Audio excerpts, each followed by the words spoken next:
Diga amém. Amém. Amém. A palavra diz assim: quem deu crédito à nossa pregação? E a quem se manifestou o braço do Senhor? Porque foi subindo como um renovo perante ele, como raiz de uma terra seca. Não tinha parecer nem formosura, e, olhando nós para ele, nenhuma beleza víamos para que o desejassem. Era desprezado e o mais indigno entre os homens de dores, experimentado no trabalho e como um de quem os homens escondiam o rosto.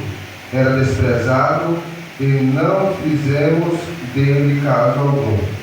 Verdadeiramente ele tomou sobre si as nossas enfermidades e as nossas dores levou sobre si.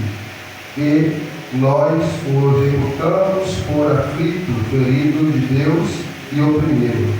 Mas ele foi ferido pelas nossas transgressões e moído pelas nossas iniquidades. O castigo que nos traz a paz estava sobre ele, e pelas suas pisaduras fomos sarados. Amém? Quantos são sarados em Cristo Jesus? Sem se aplaudir Jesus. Já está acontecendo em algumas congregações, já aconteceram, né? Estamos sabendo. Parabéns pela união da igreja, né, irmãos? É um trabalho de extrema importância. Sabemos que esse culto, algumas pessoas até ignoram, mas a importância desse culto é que nós venhamos glorificar ao Senhor Jesus. Mas aí o tema azul, por quê, pastor? O tema azul, como já foi mencionado aqui aos irmãos, foi a conscientização contra o câncer precoce, né, irmãos? Da próstata.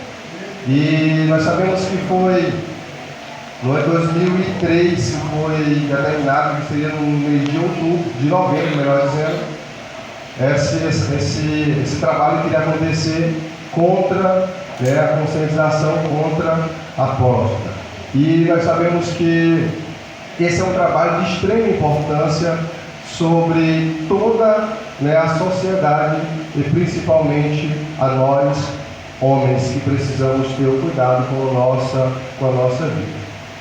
Temos que ter um cuidado com o nosso corpo, temos que ter um cuidado com a nossa alma, nós temos que ter esse cuidado especial com as nossas vidas. Então é um trabalho que depois que nós saímos daqui, nós devemos analisar bastante a palavra e também analisar por que esse culto azul, irmãos. Já a consciência, às vezes nós saímos pelaquela porta e não entramos nessa consciência, nessa campanha que vem acontecendo, ela mundialmente. O Dia Internacional do Câncer contra a Próstata é no dia 17 de novembro.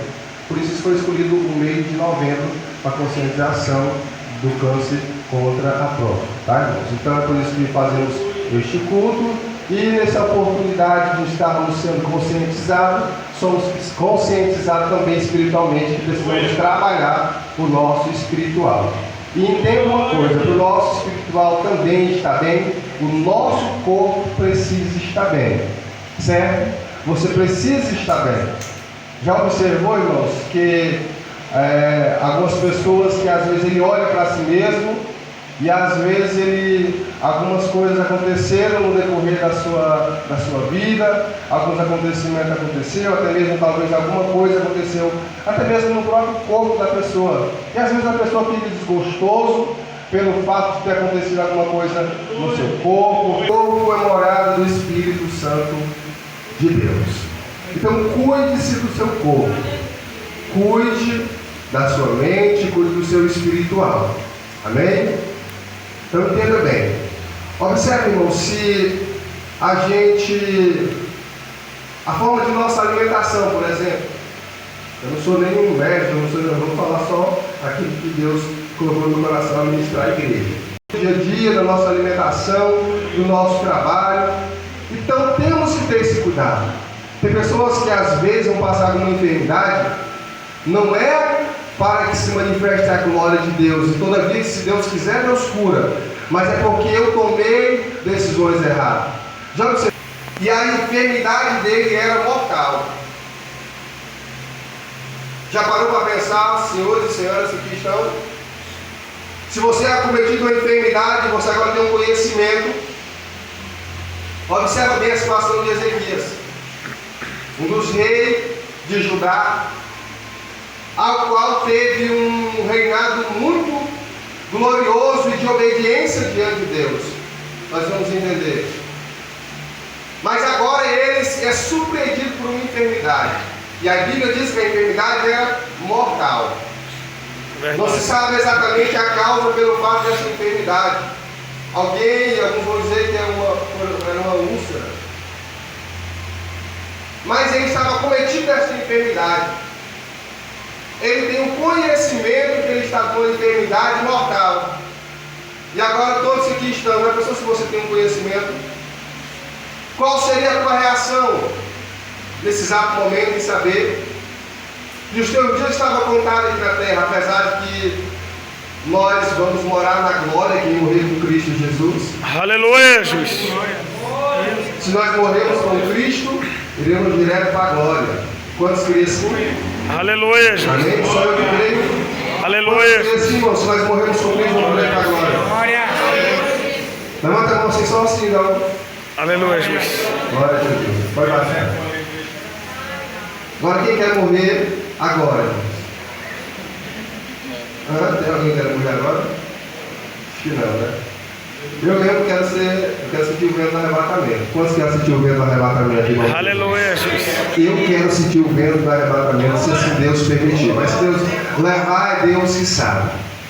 Mas eu quero sentir aquele ventinho do arrebatamento. Vai ser muito bom, né, pastora? O que Ezequias faz, irmãos? Vira o seu rosto diante da parede e vai para a oração. Quem tem intimidade com Deus, aleluia, Jesus, vai para a oração em momentos difíceis. Quem tem intimidade com Deus não vai ficar contando para A e para B sua vida, não. Ele vai para a oração porque ele sabe que na oração tem resposta de Deus. Ele sabe que tem provisão de Deus na oração. Então ele não se preocupa com nada. Ele vai para a oração, chega diante da oração de Deus. Ele é sincero, irmãos. Olha só o segredo para todo se abençoar. A Bíblia diz: vós pedis, mas pedi mal. Por isso nós não recebemos porque pedimos mal. Pastor, então como é que é pedir bem? Sabe o que é pedir bem? É eu pedir uma bênção para Deus, e essa bênção venha glorificar o santo nome de Deus. Aleluia, Jesus. Ou seja, eu recebi um carro. O meu carro tem que ser para o meu bem, minha família, mas também ele deve favorecer para a obra de Deus. Eu conquistei uma namorada. Já viu aquele jovem que arruma namorada e aí ele vai, aí que ele larga Jesus, não quer mais nem congregar? Já viu? Já conheceu alguém, identificou alguém? Acontece isso. Pede mal. A bênção era para ser bênção, é maldição, tira ele da presença de Deus. Então nós temos que saber pedir para Deus. E como pedir para Deus? De que forma que eu entro na presença de Deus, irmãos? Me humilhando diante de Deus. Chegando diante de Deus, diz: ó Deus, a minha situação é essa.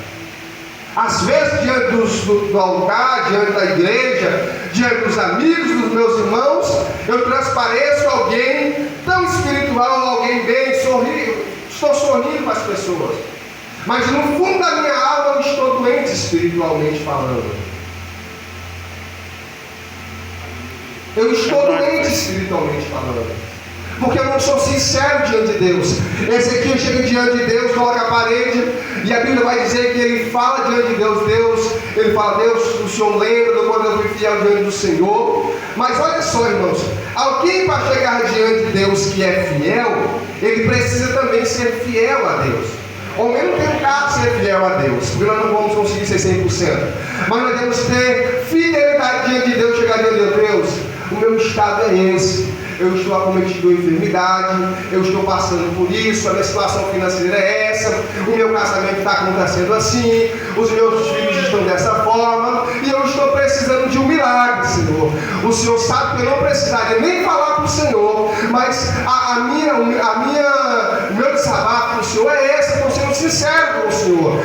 Quem é sincero diante de Deus tem vitória, irmãos. Quem é sincero Aleluia, diante do Senhor, ali tem milagres da parte de Deus para contar. Aleluia. Agora as pessoas que entram e saem da igreja, como se a igreja, como se Deus fosse uma mercadoria, chega querendo bênção. Deus, eu quero bênção. Deus, eu quero carro. Deus, eu quero isso. Deus, eu quero aquilo. Ele chega pedindo a Deus como Deus fosse um mercado, como Deus fosse uma mercadoria. Depois que recebe a bênção, larga Deus e deixa tudo.